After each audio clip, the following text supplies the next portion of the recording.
हाय यार, मैं सबका स्वागत है मेरे YouTube channel BTS Korean and Mitra Parwani Bhojpuri song. तो आज मैं आपको हॉट बॉस और अगली एम्प्लॉय वन शॉट एक्सप्लेन करूंगी। चलिए स्टोरी स्टार्ट करते हैं। स्टोरी में हम देखते हैं कि एक लड़की जो कि बहुत ज़्यादा ही अगली दिखती है, वो अपने बाल बनाती है जो कि घोंसले जैसे होते हैं। वो उन्हें बिल्कुल भी फिक्स नहीं करती है और नौकरी की तलाश में निकलने के लिए तैयार हो जाती है। उसकी दोस्त होती है जो कि बेस्ट फ्रेंड होती है, वो होती है जिमिन। और जो अगली लड़की होती है वो होती है हमारी शेके। वो बहुत ज़्यादा ही बैड दिखती है और वो तुरंत ही जिमिन से कहती है कि अच्छा मैं चलती हूँ और मैं जल्द ही वापस आ जाऊँगी अगर मुझे नौकरी मिल जाएगी तो जिमिन कहती है कि गुड लक, उम्मीद करती हूँ कि तुम्हें नौकरी जल्दी मिल जाए और तुम्हें ज़्यादा भटकना ना पड़े। जिमिन जो कि बहुत ज़्यादा ही रिच होती है, उसके डैड प्रेसिडेंट होते हैं, तो जिस वजह से वो बहुत ज़्यादा रिच होती है। उसकी एक सौतेली मॉम होती है जो कि उससे बिल्कुल भी प्यार नहीं करती है और उसे हमेशा नीचा दिखाने की कोशिश करती है उसके डैड के सामने, क्योंकि डैड हमेशा उससे ही प्रोटेक्ट करते हैं। लेकिन जब देखते हैं जिमिन उससे बहुत ज़्यादा बुरी तरीके से बात करती है तो उसे जवाब देते हैं, उसे डांटते हैं और जिमिन इसी वजह से उनके घर में नहीं रहती है। उनका घर छोड़ के वो जेके के साथ जेके के रेंट हाउस पर रहती है। वो बहुत ज़्यादा ही छोटा होता है लेकिन फिर भी वो उसमें मैनेज करती है और जेके की फुल मदद करती है। वो उससे बहुत ज़्यादा प्यार करती है जेके से। जेके जो कि पूरा टाइम नौकरी की तलाश में गुजार देती लेकिन उसे नौकरी नहीं मिलती। जिमिन जो कि एक प्ले गर्ल होती है, उसे बहुत ज़्यादा ही इंजॉय करने में मज़ा आता है लड़कों के साथ। वो उन्हें किस करती है और फिर उन्हें छोड़ देती है। और ऐसे ही आज जिमिन को किसी पार्टी में जाना था और वहाँ पर वो जेके को भी शाम को बुला लेती है। जेके जो कि उसे पता होता है कि वो बहुत ज़्यादा अगली है और वो उस पार्टी में चली जाती है। और वहाँ पर जब लड़कों को हम देखते हैं जो कि उसे बहुत ही बुरी नज़र से देख रहे होते हैं, उसको देखकर बहुत ज़्यादा ही बुरी शक्लें बना रहे होते हैं कि कैसी लड़की है, इसका तो बिल्कुल ही अच्छा तरीके से तैयार होना भी नहीं आता है। जब जिमिन उनके मुँह से इस तरीके की बातें सुनती है तो वो उनको बहुत मारती है और कहती है कि जेके डार्लिंग तुम आ गई, जेके वाइफी। जिमिन जेके को वाइफी बुलाती है, जेके भी उसे कस के हक कर लेती है। तभी जेके जो कि वहाँ पर खड़ी होती है पुल के पास, अचानक वो पुल में गिर जाती है और वो बहुत ज़्यादा ही बुरी दिख रही थी। बाकी लड़के उसका मजाक उड़ाने लगते हैं तो जिमिन कहती है चलो यहाँ से, और आइंदा से मेरी फ्रेंड को मजाक उड़ाओगे तो तुम्हारी टांगें तोड़ दूंगी। उन लड़कों को पीट देती है। वो अमीर होती है और बहुत ज़्यादा खूबसूरत होती है, इस वजह से लड़के उसे कुछ नहीं कहते हैं। और जेके को लेके वो अपने रेंट हाउस पे आ जाती है। जेके जब घर आती है तो वो अपने लैपटॉप को ओपन करती है और उसमें किसी के मैसेज को पढ़ती है तो वो खुश हो जाती है, क्योंकि ये उसके बचपन का दोस्त होता है युंगी। युंगी जो कि जेके को मैसेज पे बता रहा होता है कि वो जल्दी आने वाला है कोरिया, तो फिर मैं तुमसे मिलने के लिए कोरिया आ रहा हूँ और वहाँ पर मेरा कुछ काम भी है तो वो भी हो जाएगा। जेके जो कि खुश हो जाती है और सोचती है कि वो वापस आ रहा है तो वो उसे कैसे पहचानेगी, तो वो सोचती है कि वो भी मोटा ही होगा जैसे बचपन में था। क्योंकि बचपन में बहुत ज़्यादा अगली दिखता था और वो बहुत ज़्यादा ही मोटा हुआ करता था, तो जेके उसी को इमेजिन कर रही थी कि इस तरीके से युंगी दिखेगा। ऐसे ही वो फिर से अगले दिन काम पर चली जाती है, लेकिन अगले दिन भी उसे काम नहीं मिलता है। वो बहुत ज़्यादा परेशान हो रही थी। जिमिन उसे बार बार कह रही थी कि तू टेंशन मत ले, तेरी नौकरी जल्दी लग जाएगी। और वो एक होटल में मैनेजर होती है, क्योंकि उसके डैड ने ही उसकी नौकरी लगवाई होती है। इस वजह से उसे कोई प्रॉब्लम नहीं होती नौकरी के लिए, क्योंकि वो प्रेसिडेंट की बेटी है। जाहिर सी बात है कि अमीर है इस वजह से। और हमारी जेके जो कि मीडियम फैमिली से है, उसके फैमिली में मॉम डैड और सिस्टर है जो कि उसे बहुत ज़्यादा प्यार करते हैं। पर सिस्टर जो कि उससे थोड़ा सा दूर रहती है, क्योंकि उसे ऐसा लगता है कि अगर वो जेके के साथ रहेगी तो वो भी अगली दिखने लगेगी। जेके बचपन में बहुत ज़्यादा ही क्यूट थी और बहुत ज़्यादा ही प्यारी लगती थी, और उसकी बहन भी सेम उसी की तरह लगती थी। लेकिन अब जेके जो कि बड़ी हो गई है तो उसका रूप ही चेंज हो गया है। पहले जेके अपने फिगर और फेस का बहुत ज़्यादा ध्यान रखते थे, क्योंकि उसके पापा बहुत ज़्यादा अमीर हुआ करते थे। लेकिन अचानक से उन्हें बिजनेस में लॉस हो गया, जिस वजह से वो अपने केयर नहीं कर पाती थी। इस वजह से उसकी स्किन थोड़ी सी ख़राब हो गई। और इधर हम देखते हैं 2-3 दिन के बाद जेके फिर से अपने मैसेज को चेक करती है तो वहाँ पर लिखा होता है कि योंगी आज ही आ रहा है। वो शाम तक कोरिया पहुँच जाता है। जेके बहुत ज़्यादा खुश हो जाती है, उसे लोकेशन सेंड कर देती है। इधर हम देखते हैं कि उधर से मैसेज आता है कि ठीक है, मैं तुमको यहाँ पर मिलूँगा। जेके जो कि खुश हो जाती है और वो बहुत सारी तैयारियाँ करके रखती है। शाम के टाइम जेके वहाँ पहुँच जाती है और एक मोटा भद्दा लड़का होता है, उसे कस के गले लगा के कहती है कि ओह यूंगी तुम आ गए। तो वो लड़का कहता है व्हाट, मैं कोई यूंगी नहीं हूँ और मुझसे दूर रहो, ये कैसी हरकतें कर रही हो। और जेके जो कि उससे दूर हो जाती है और कहती है कि ओह सॉरी। और वो तुरंत ही देखती है कि यूंगी का कॉल आ रहा है, उसे उठा लेती है और उससे बतियाने लगती है। और देखते हैं कि एक लड़का उसकी तरफ आ रहा था, तो जेके सोचती है कि ये तो यूंगी हो ही नहीं सकता, यूंगी इतना हैंडसम कहाँ था। और वो उसे इग्नोर करके फिर से बात करने लगती है और वो बहुत ज़्यादा ही देर तक उससे बात कर रही थी।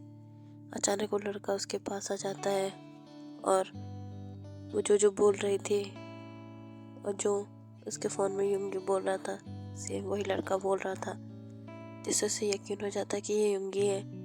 अब जेके को थोड़ा अनकंफर्टेबल फील होता है, क्योंकि यूंगी इतना ज़्यादा हैंडसम और हॉट था और जेके इतनी अगली।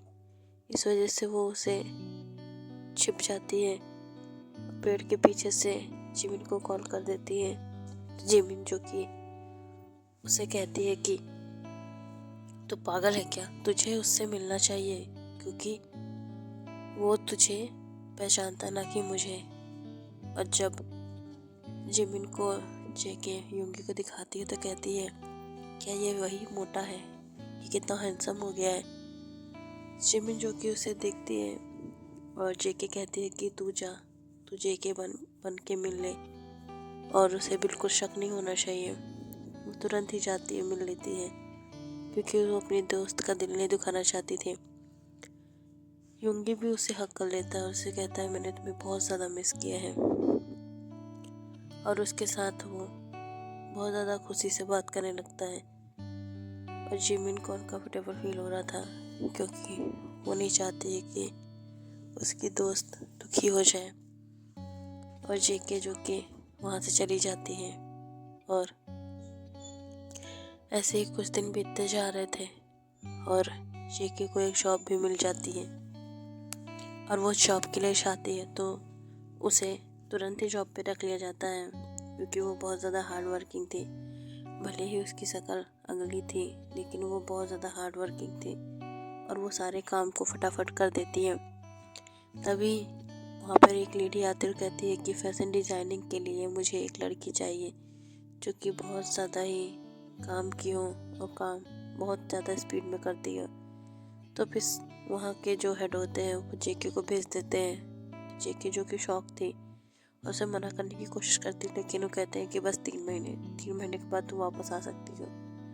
तो तुरंत ही उसको भेज देते हैं। जेके वहाँ चली जाती है क्योंकि वहाँ पे यूंगी ही हेड होता है, इस वजह से वो वहाँ पे नहीं जाना चाहती थी। अब जेके वहाँ पर छुपते छुपाते आती है।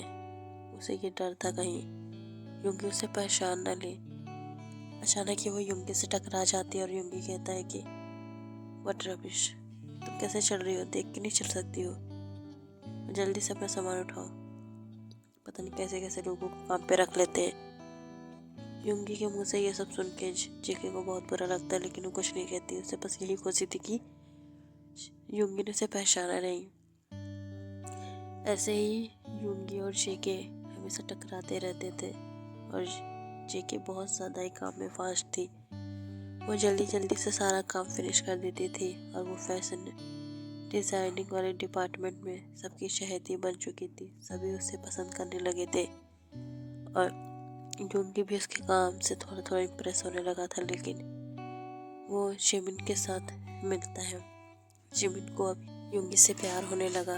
अब वो उसे पसंद करने लगी है क्योंकि वो बहुत ज़्यादा ही उसके क्लोज रहती थी। जिमिन जो कि पहले यूंगी को देखती भी नहीं थी क्योंकि वो मोटा रगली था और वो बहुत ज़्यादा ही अमीर और ब्यूटीफुल।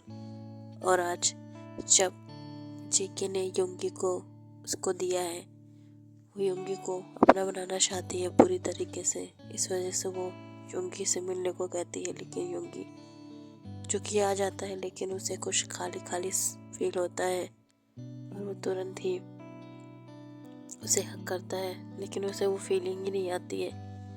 और जिमिन जो कि उसे किस कर लेती है और कहती है कि थैंक यू तुम मुझसे मिलने आए, तुम्हें पता है कि मैं तुमसे बहुत ज़्यादा प्यार करती हूँ। यूंगी जो कि कुछ नहीं कहता और कहता है मैं भी।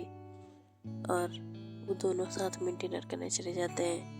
इधर हम देखते हैं कि यूंगी जब वापस आता है तो बारिश होने लगती है और वो बहुत ज़्यादा ही परेशान हो जाता है। उसे बारिश से बहुत ज़्यादा डर लगता है। जेके जो कि वहीं होती है, वहीं से आ रही होती है, वो ये सब देख के समझ जाती है क्योंकि ये उसकी बचपन की प्रॉब्लम है। और वो तुरंत ही उसके पास आती है और अपने जैकेट से उसे कवर कर लेती है और उसे रिलैक्स होने के लिए कहती है। जेके जो कि बहुत ज़्यादा उसकी केयर कर रही थी, अब यूंगी को थोड़ा थोड़ा याद आ रहा था कि जेके ऐसा कर रही है और वो बहुत ज़्यादा ही उसे समझने की कोशिश करने लगता है कि शायद यही तो नहीं। लेकिन वो जब सोचता ही है कि तभी जेके कहती है कि अब आप ऑफिस जा सकते हैं और अपने रूम में रिलैक्स कर सकते हैं, और उसे ऑफिस छोड़ देती है क्योंकि अभी भी उसे डर है कि यूंगी कहीं फिर से पैनिक ना करने लगे।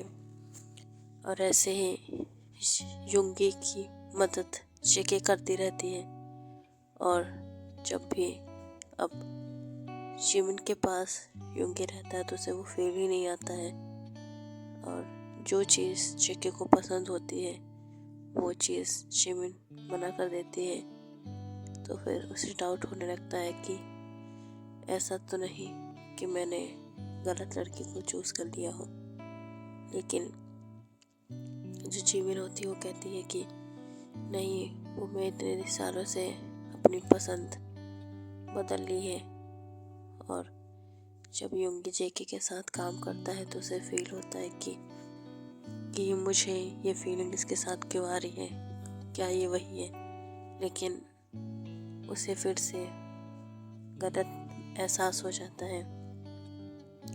जेके जो कि उसका बहुत ज़्यादा ख्याल रखती है, बारिश में भीगने के बाद वो बीमार पड़ जाता है और उसे बुखार हो जाता है तो जेके उसके पास ही रहती है और उसे बहुत ज़्यादा ही प्यार से पैम्पर कर रही होती है।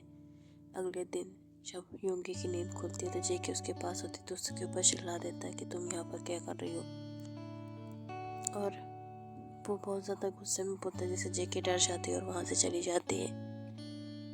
ऐसे ही एक दिन यूंगी को बचाने के चक्कर में जेके पूरी भीग गई थी और वो बीमार हो गई थी और यूंगी उसके लिए मेडिसिन लाकर टेबल पर रख देता है और सब एम्प्लॉय उसे देख रहे होते हैं। तो वो कहता है कि नहीं, मैंने सिर्फ ऐसे ही ले लिया था और इसकी तबीयत ख़राब है, इस वजह से मैंने इसको दे दिया। और उसे एक प्याज दे देता है, इसको अपने पास रखोगी तो थोड़ा सा तुम्हें अच्छा फील होगा। और चीकी उस प्याज को रख लेती है पानी में। धीरे धीरे वो प्याज बढ़ने लगता है, उसमें पत्तियाँ निकलने लगती हैं। और इधर जेके और युंगी का रिश्ता भी कुछ सुधरने लगा था।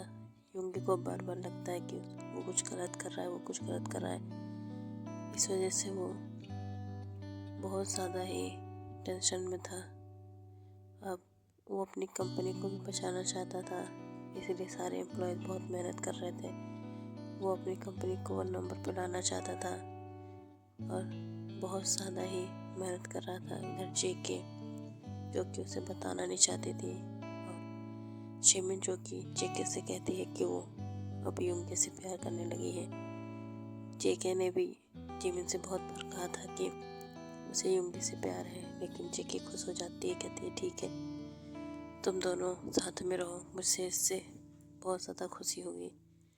एक दिन जेके जो कि अपने काम को कर रही होती है और वो बहुत ज़्यादा अगली दिख रही थी, तो वहाँ पर जो फैशन डिज़ाइनिंग की हेड होती है वो कहती है कि तुम्हें अपने आप को चेंज करना होगा। वो बहुत बार कह चुकी थी, इस वजह से जेके अब डिसाइड करती है कि वो अपने आप को चेंज करेगी और अपना मेकओवर करेगी। जेके जाके ब्यूटी पार्लर के पास अपना मेकओवर कराती है, बहुत ज़्यादा ही खूबसूरत लगती है। उसके आगे जिमिन भी फेल हो जाती है। उसे देखकर युंगी जो उसे देखता ही रह जाता है, स्माइल करता है। जेके भी नोटिस करती है। ऐसे ही इन लोगों की कंपनी नंबर 1 पे आ जाती है, क्योंकि सारे एम्प्लॉयज़ मेहनत कर रहे थे। और जेके जो कि एक राइटर बनना चाहती थी, इस वजह से वो उसके लिए अप्लाई कर देती है। और एक दिन युंगी एक होटल में आता है जहाँ पर जिमिन मैनेजर होती है, और वहाँ पर उसकी फ़ोटो के नीचे जिमिन लिखा होता है, पार्क जिमिन, जिसे देखकर युंगी शॉक हो जाता है और वो तुरंत ही जिमिन को फ़ोन करता है और कहता है कि कहाँ हो तुम। तो जिमिन झूठ बोल देती है और युंगी जो कि सब देखता है पीछे से कहता है कि पार्क जिमिन। वो तुरंत ही पलटती कहती है यस सर, और युंगी को देखकर वो शॉक हो जाती है, लेकिन अब कुछ भी नहीं हो सकता था। और युंगी जो कि बहुत ज़्यादा गुस्से में होता है, उससे बात भी नहीं करता, तुरंत ही जेके के पास चला जाता है और उसे प्रपोज कर देता है। जो जेके जो कि जानती थी कि जिमिन उससे प्यार करती है, इस वजह से वो कहती है कि मैं आपसे प्यार नहीं करती हूँ, मैं सिर्फ आपकी दोस्त हूँ। तो फिर जिमिन जो कि बहुत ज़्यादा ही परेशान थी, लेकिन युंगी जो कि जेके को कहता है कि ये सब बकवास बंद करो, चलो मेरे साथ, मुझे पता है कि तुम मुझसे बहुत ज़्यादा प्यार करती हो, अब झूठ बोलना बंद करो, अगर जिमिन के लिए बोल रही हो तो मैं उसे छोड़ूंगा नहीं। तो फिर जेके कहती नहीं, मैं सिर्फ आपकी दोस्त हूँ। और इधर जिमिन जो कि बहुत ज़्यादा परेशान हो जाती है कि वो अपने दोस्त के प्यार को कैसे प्यार कर सकती है। इस वजह से वो सॉरी बोलती है जेके से और कहती है कि तू अपने बॉयफ्रेंड को अपना बना ले, मेरा क्या है, मैं तो उससे प्यार भी नहीं करती। तो फिर जेके जो कि युंगी से कहती है कि ठीक है, और दोनों ही हाँ बोल देते हैं। जेके के मॉम डैड पहले से ही राज़ी होते हैं और जेके की सिस्टर को पहले से ही युंगी पसंद होता है, क्योंकि वो बहुत ज़्यादा ही हॉट था। तो वो बहुत ज़्यादा ही खुश हो जाते हैं और इन दोनों की शादी करा देते हैं। जेके और युंगी फर्स्ट डे अपनी रात को एंजॉय करने वाले थे। इस वजह से युंगी बहुत ज़्यादा खुश होता है, क्योंकि उसकी प्यार जो कि उसका है आज वो उसे मिल गया है। और यहाँ पर हम जिमिन को देखते हैं जो कि अपने डैड की सारी जॉब्स को छोड़ चुकी थी और वो खुद से कुछ करना चाहती थी, इस वजह से वो मेहनत करती है और पढ़ाई कर रही थी। फिर हम जेके और युंगी को देखते हैं जो कि एक दूसरे को किस कर रहे होते हैं और जेके बहुत ज़्यादा ही प्यार से उसको किस बैक करती है। यूंगी अब उसके क्लोथ को रिमूव कर देता है और उसे बहुत ज़्यादा ही प्यार से किस कर रहा था। और ऐसे ही इंटीमेट हो जाते हैं और अपने प्यार को एंजॉय करने लगते हैं। 5 साल बाद हम देखते हैं कि एक लड़की यूंगी के हाथ को पकड़ कर आ रही होती है। वो कहती है कि डैडा चलो टाइम हो गया है, और वो स्माइल करके उसके हाथ को पकड़ के चलने लगता है। तो उससे बहुत सारी बातें करती है कि मॉम आप लोगों के लिए खाना बना के रखी होगी, चलो जल्दी से खाते हैं, मॉम बहुत ज़्यादा टेस्टी खाना बनाती है। तो यूंगी कहता है हाँ मुझे पता है तुम्हारी मॉम बहुत ज़्यादा टेस्टी खाना बनाती है, चलो जल्दी से। ओके आर्मीज, इस स्टोरी को मैं यहीं एंड करती हूँ। अब आप लोग बताइए ये स्टोरी आप लोगों को कैसी लगी। हाँ वो मुझसे मिस्टेक हो गई, टॉप जेके बनाना था, टॉप यूंगी बन गया है। तो आप लोग इसे एंजॉय कर लीजिए। नेक्स्ट स्टोरी जब भी मैं यूनकुक को दूंगी तो फिर टॉप जेके कर दूंगी। बाय आर्मीज, सरांगे आर्मीज।